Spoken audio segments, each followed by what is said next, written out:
Welcome to the Becoming a Streamer podcast by Pipeline, where we interview your favorite streamers and learn about their journey to where they are today. I'm your host and co-founder of Pipeline, Snoopy. Today, I'm sitting down with Doom49. We learn how he went from being a YouTuber to now being a full-time streamer on Facebook that streams every single day of the week.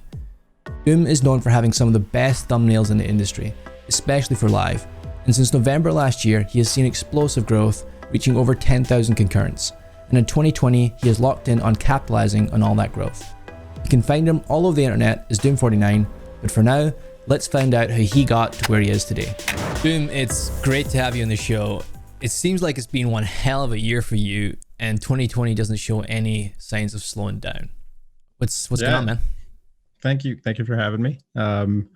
Everything started actually taking off around November when Call of Duty dropped. It was like a series of good events that just ended up happening. And you just kind of run with it. You don't want to stop, so you just keep grinding. And and I'm looking for 2020 to be just as good, hopefully. That's phenomenal. I like how you're like, it's so specific. You know, pinpointing on November. Like shit just started to happen in November. Were you obviously COD dropped and things got a little crazy, but were you ramping up before that, or was it suddenly like a light just switched?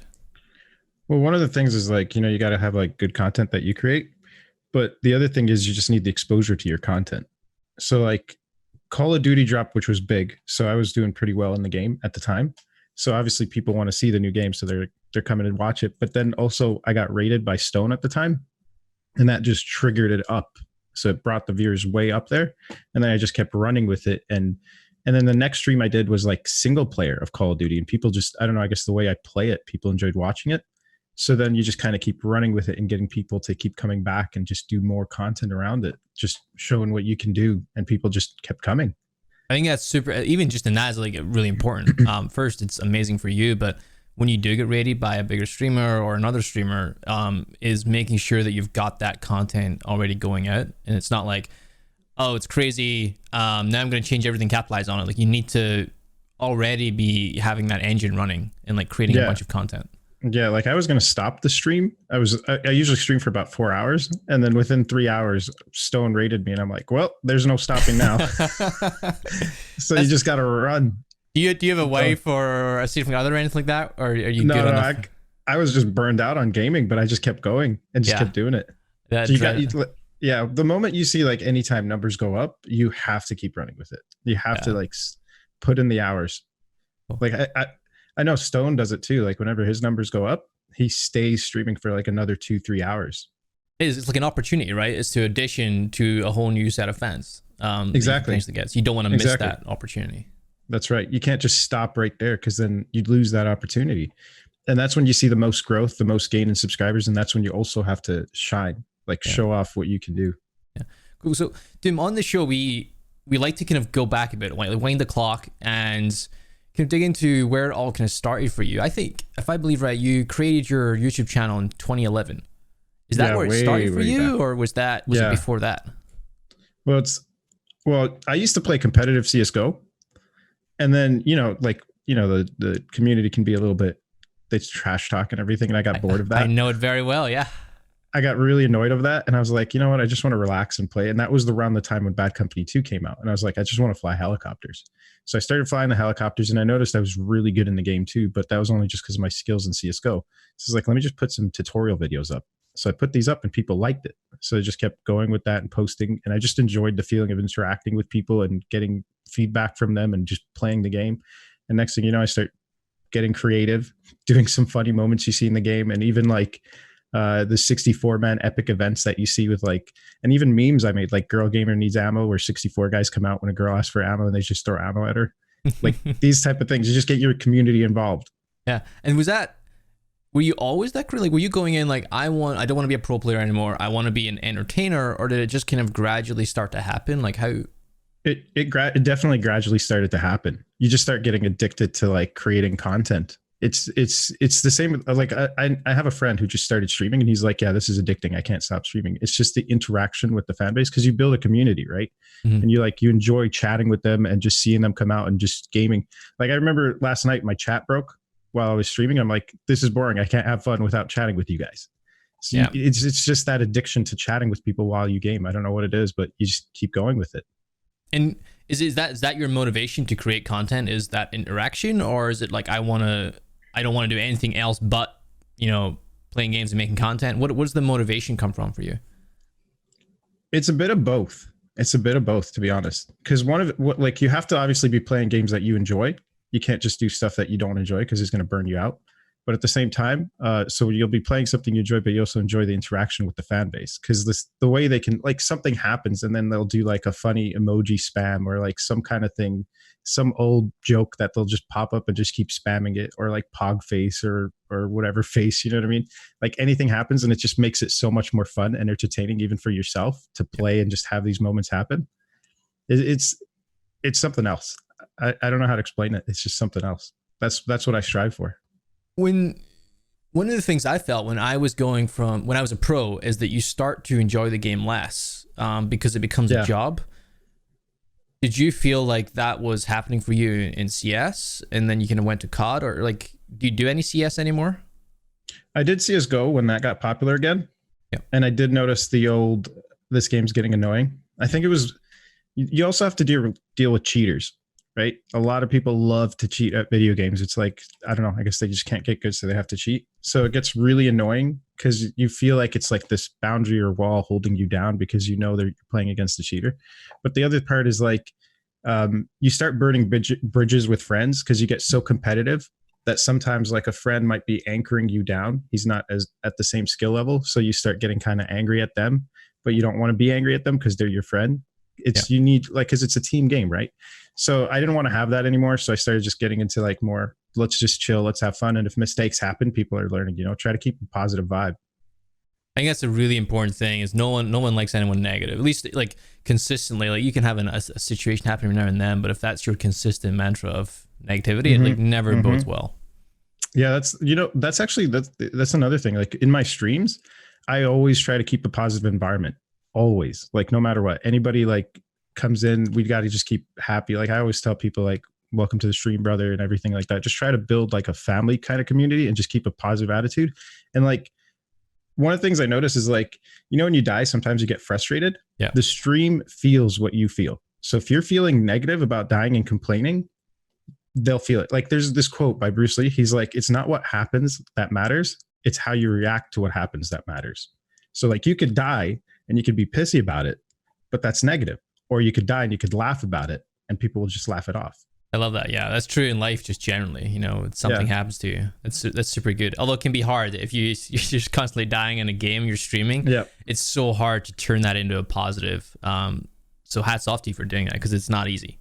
Yeah, you have to like see that's the other thing. It's like you gotta find your creative niche, right? Like if your stream's all about I'm number one pro, which I see a lot of people do that, that's really rough. Like, because think about it, people are going to come to your stream and with the mentality that you are number one pro, and then they see you dying, they're not going to be happy about that, and then it's gonna, it's a negative cycle. But if you come in just like, I just want to have fun and show people you're having fun, and you might pop off and do really good and people go, you're amazing, and you want to be humble about it. You don't want to say, yeah, I'm the best. You just want to be humble about it, and people will respect you more. Yeah. And that makes them come back more. When you were first starting out, did you start out on YouTube or did you start out on Twitch? YouTube. And then I kind of did a little bit of Twitch on and off. I didn't really get into streaming that much. It wasn't until like the Facebook really started like wanting us to stream there. And then we ended up doing it. And then I really got addicted to it. But I did used to stream on Twitch and YouTube a little bit at nights. Really terrible stream schedule, but just stream. How did you find that? Because one thing, in speaking with a lot of YouTubers over the years, YouTube, you can create a kind of system, a formula. I'm going to get this video up then, I'm going to get it done, and it's going to be a couple of a week. And they can keep that going. When it comes to streaming, it's a total different level of content creation, way of creating content. How did you find balancing that?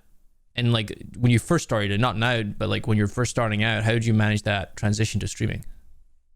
Oh, when I started like really focusing on streaming more than content, like video creation. Yeah.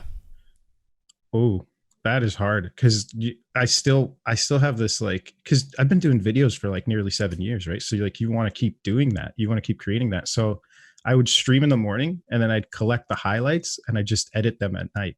And that would take like a full day because streaming takes so much energy. It takes the life out of you sometimes, right? And you'd think like 2-4 hours of gaming and streaming isn't going to burn you out, but it really burns you out because you need a lot of energy to interact with everybody, to be like on point in your game and everything.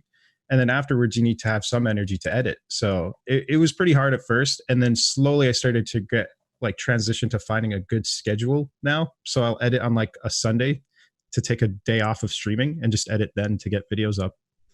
So what is your schedule now? Like how much are you streaming every week? And then how many videos are you putting up a week?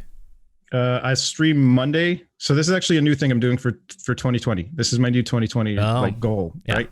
I'll stream Monday through to Saturday, and then Sunday I'll edit all the highlights and everything, and I'll get them up to go up every other day throughout the week. So I'll edit like a week's worth of videos to go up every other day throughout the week. Wow. So 7 days a week you're working. Roughly, yeah. And balancing life and everything. Yeah. How much are you going live? Like on those Monday to Saturday, how much are you going live? Oh, I'll stream for about 4 hours a day.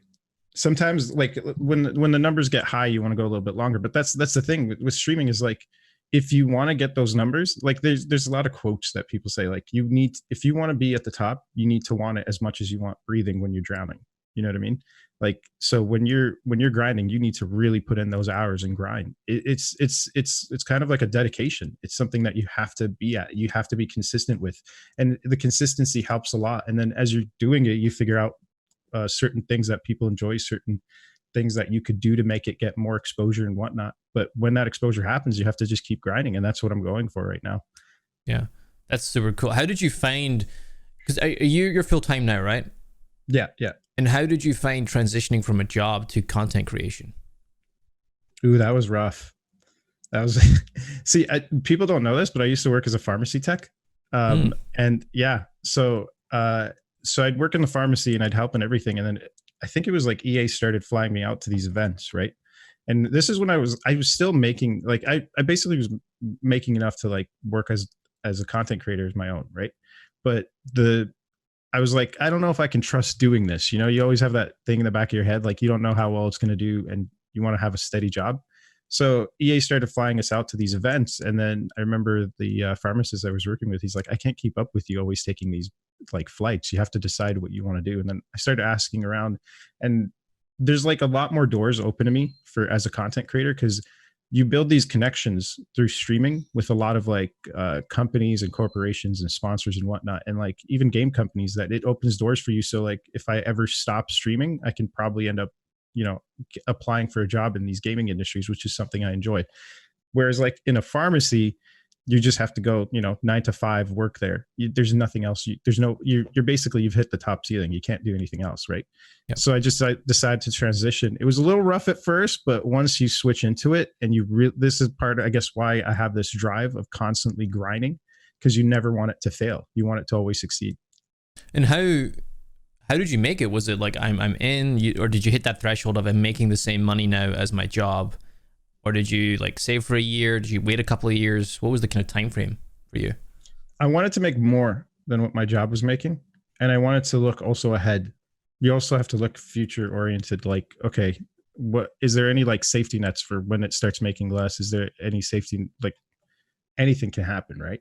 So I wanted to make sure I was in a safe area. I had enough in the bank and everything, and also enough to keep going, to know that in the future I can keep grinding this and try to project numbers of what I would get in the future for better growth. Does that make sense? No, absolutely. I think one of the mistakes that streamers can make is they can have like a really good month, 1 month, and then go, oh, every month's going to be like that. It's totally cool. I just need more time. Yeah. It's like, I just gotta jump out of here and, you know, quit my job and go full time. And I think what you're saying is like, look, you need to not only make it so that you're making as much as your existing job, but thinking ahead. You know, what is the next? Absolutely. You have to have money in the bank, and you have to be ready for like anything. I mean, here's a good example. Okay. Remember YouTube Adpocalypse? Yep. My goodness, that was a nightmare for many creators, because that it destroyed channels. They literally just killed channels.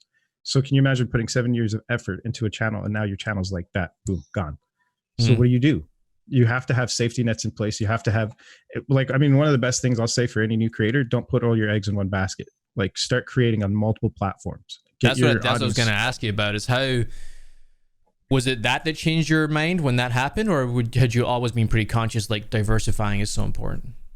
Oh, you always have to diversify. Always. I mean, I was doing that prior to even Adpocalypse happening.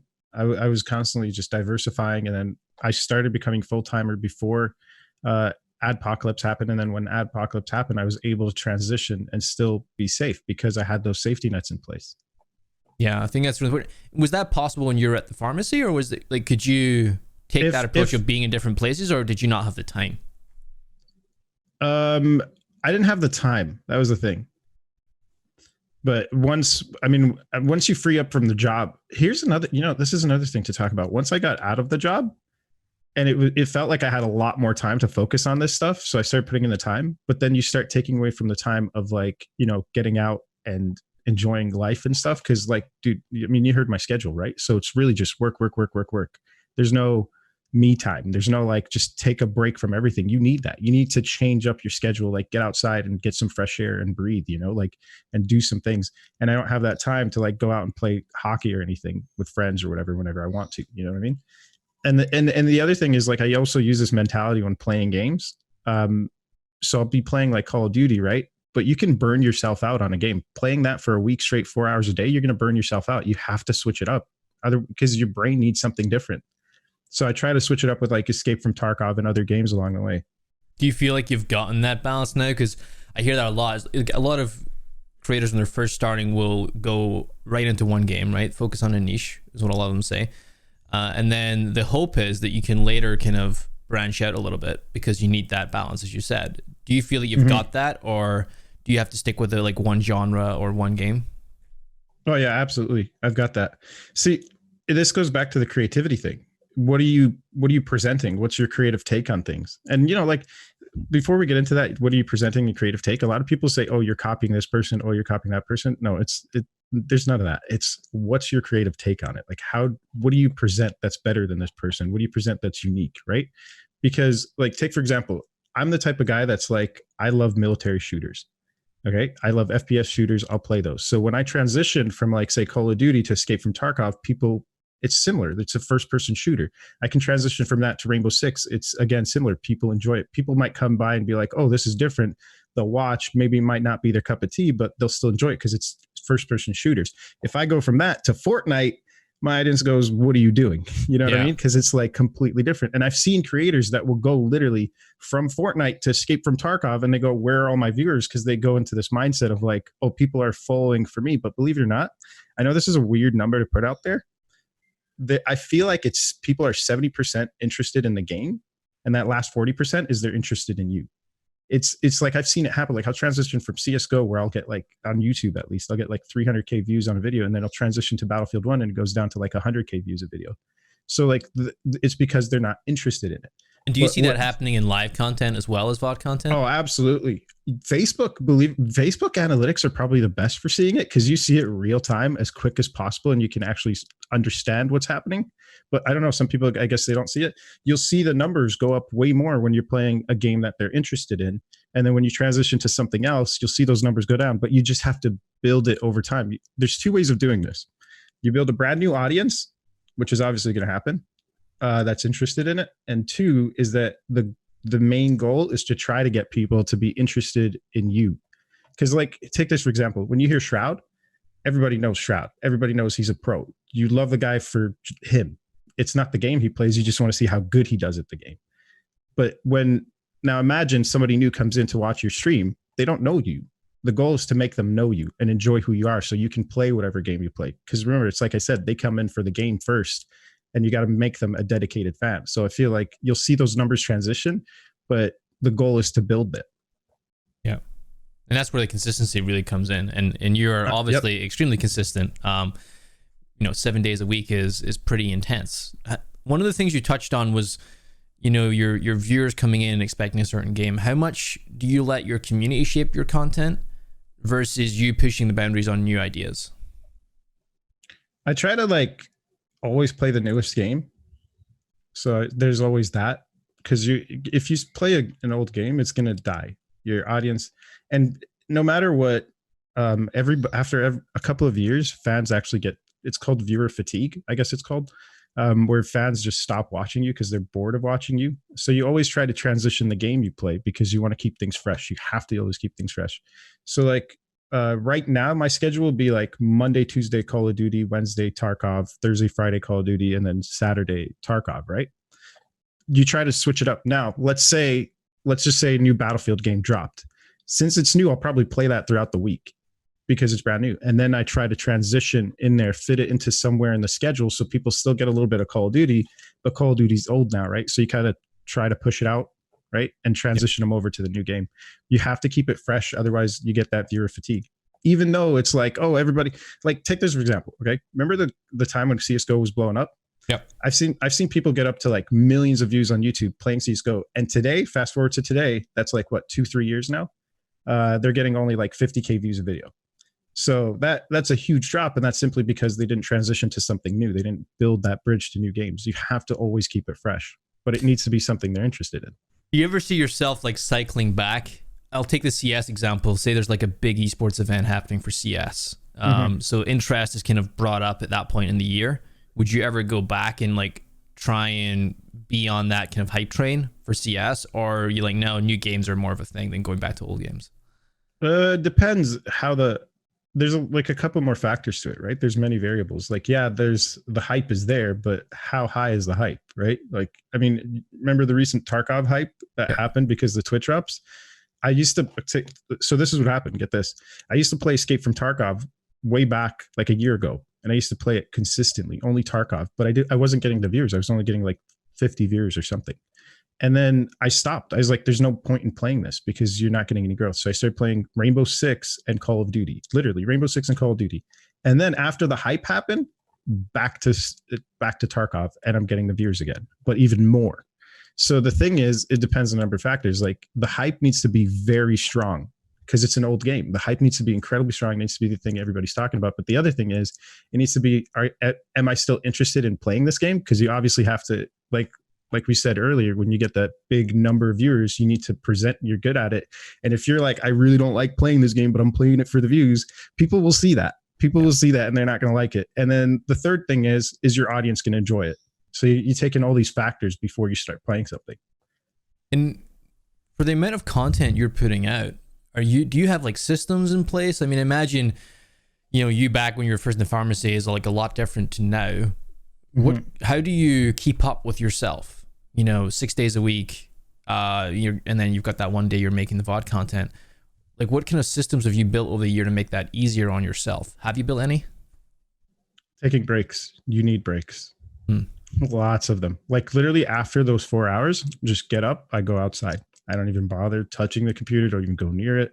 Like you need to have, because it's really your brain. It needs to relax. It needs to have those breaks. You need to get that rest. And I always exercise too. Healthy body, healthy mind. So in the mornings I'll exercise and then I'll start the stream and then I'll relax for the night. And on the day that I edit, well, that day isn't, because I've been editing for like 7 years, right? I've made it like it's like streaming it. It's really easy for me to edit. It's really quick. I just get the things I need, boom, boom, boom, done. So it'll take me about like 3-4 hours. It's like kind of like streaming kind of thing, but it's not like, the other thing is this is like a hobby to me, right? It's like, think about it. Like, how did I get into it when I started with the pharmacy, right? The pharmacy was the job. The hobby was creating videos and playing games. So it was, I never feel like I'm working. So I'm always it's like the thing I do when I'm editing. So, but then after that, I'll obviously like get out, relax, spend time with family. And then there's some days where I just say, I'm going to take a week off to relax. And how do you find it? If you take that break for a week, how do you find that break from content, or do you schedule content? Like, how does it work for you? Well, I'll schedule content for sure. I'll try to get some videos out because, like I said, I in the Sunday I'll get videos out for the week so people have something to watch. But taking a break, even for a week, oh my goodness, it's so good. Holy smokes! Like I'm even like I know my goal for 2020 is try to get have 1 day break essentially for editing. I'm even thinking of maybe taking 2 days break, but not back to back. Like I was talking to a friend, he's like put it in Wednesday or something, so that way you only have 1 day break. And then content, another day break, content break. You know what I mean? But taking a break is so important just to get out, just to enjoy life and everything. Because the grind will get to you and it burns you out. Yeah, I find that a lot for earlier streamers. You know, they'll have a day job and then they've got say 5-6 hours in the evening when they get back, and they'll just finish their day job, have some dinner quickly, and then stream for 5 hours. And if that's your schedule and you're doing that for, you know, weeks on weeks on weeks, you're only going to last like a month, maybe 2 months. You burn yourself. Burn yourself. Like, I think when I was working, I couldn't even stream. There was no streaming. There was literally just editing videos, because I would play for like an hour or two, and then I'd get the clips from that, and then I just like cut those up and slap it together and make a video over time, right? But I think if you're working, you need to cut down the hours you're streaming, because there's life as well. There's like, you got to go shopping, you got to go do things, you got to spend time with your family and everything, you know? You can't just that, because a normal work shift is what, 8 hours? Yep. Yeah. Now imagine 8 hours plus 5. Oh my God. When you become a full-time streamer, you're not working for 8 plus 5. Okay. You're working for like 4 hours plus maybe 2 or 3. Yeah. I think it's a big thing as well, as making sure that you make the most of the time you have and not using it as like, oh, this is such a burden. It's like, well, you know, I can allocate, say, an extra 15, 20 hours a week to this, but don't stream for that 15 to 20 hours. You could be creating VOD content, creating clips, like just whatever. You got to optimize your whatever hours you have, rather than thinking it's just a time game, because you will burn yourself out just by like being online 24/7. Yeah, absolutely. Breaks are so important. What's I mean, this might kind of answer this question, but you've been in the game for 7 years, dude. What's your big like attitude or mindset change that you've noticed in yourself over the last 7 years? You know, like, so this is weird to say, but like a lot of people come in with this childish mindset. Like this is things I've seen over time, and things I've seen with myself also. First thing I always tell myself, always be positive. Never look at things negatively, and don't ever react negatively, or try your best not to. It's easy to get negative mindset on things. 2 is you never know who you're going to meet. Everybody knows somebody. Everybody's like up there. So just be good to everybody. And 3 is like, and this is the thing that I was trying to talk about earlier, is people have this, like, especially with Twitch or something, I've seen it, is people think they own their viewers.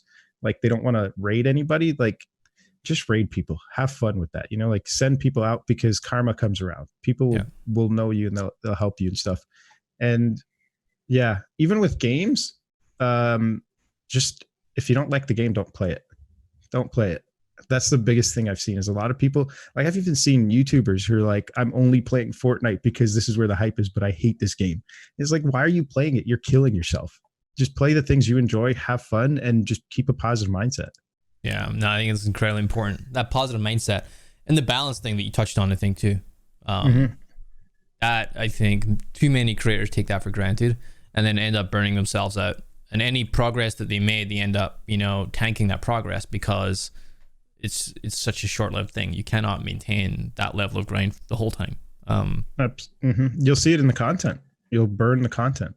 Yeah, I think I remember when I was first working with Stone back in, you know, many years back when we were first starting Facebook Gaming, he would only go live for 2 hours in the afternoon, and I thought it was really interesting. And we chatted a lot about it, and he's like, I've got all these other videos to make as well, and I've got a wife that I want to like happy, and that 2 hours in the afternoon would let me come to it with so much energy, and I could make the most engaging 2 hours versus someone else who was streaming 8 hours and would be tired from streaming that 8 hours.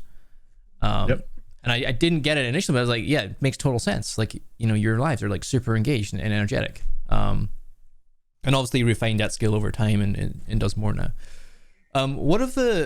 What's next for you? I mean, you've got a lot going on already. You know, you've got 7 days a week of content. Things are all up and to the right now. What are you looking forward to in 2020? Ooh, new games. New games. Because like I said, you get burned out on the game you play, right? Like, and when content drops, it's once a month. But if you're playing the game 4 hours a day, even 2 hours a day, right? For a week, how many hours is that in like a month, right?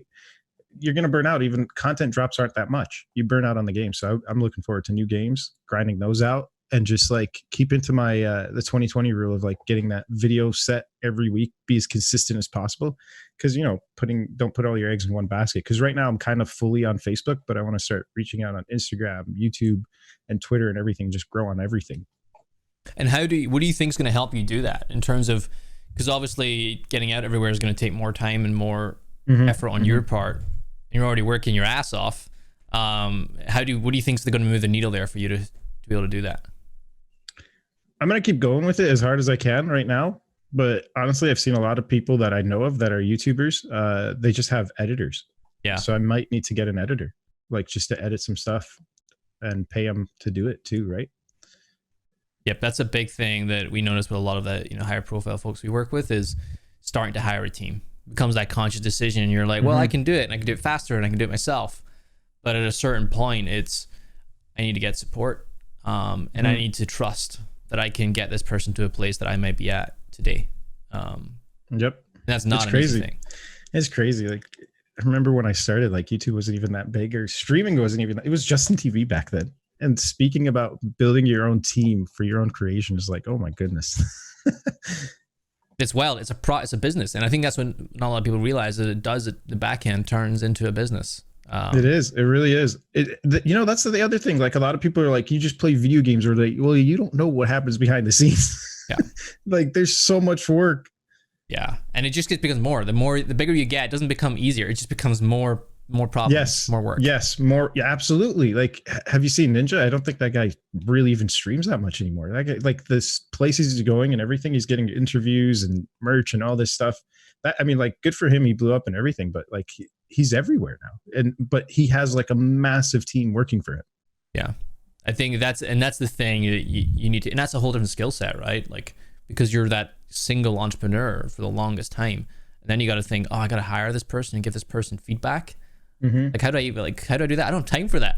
Like, how can I do all this stuff? And it's been really interesting working with different creators over the years. And I mean, even us, as we build a pipeline, it is required. If you want to accomplish more and do more, you got to push yourself and hire a kick-ass team in place. Absolutely. So I'm super excited for you. I think you're already crushing, and I'm Thank you. So proud of, because I seen you when you were first joining the program when I was at Facebook back in 2018, and I'm just so proud of how much you're crushing it and how much you're taking advantage of the opportunity. You're really running into it full steam. So thank you. Doom, it was an absolute pleasure having you on. Where can people find you if they want to find you online? I'm gonna say Facebook. Just find me on Facebook, look up Doom49 or fb.gg/Doom49, and you'll find my content. I post both videos and live there. Well, thanks so much, man. It's great having you on. Thank you.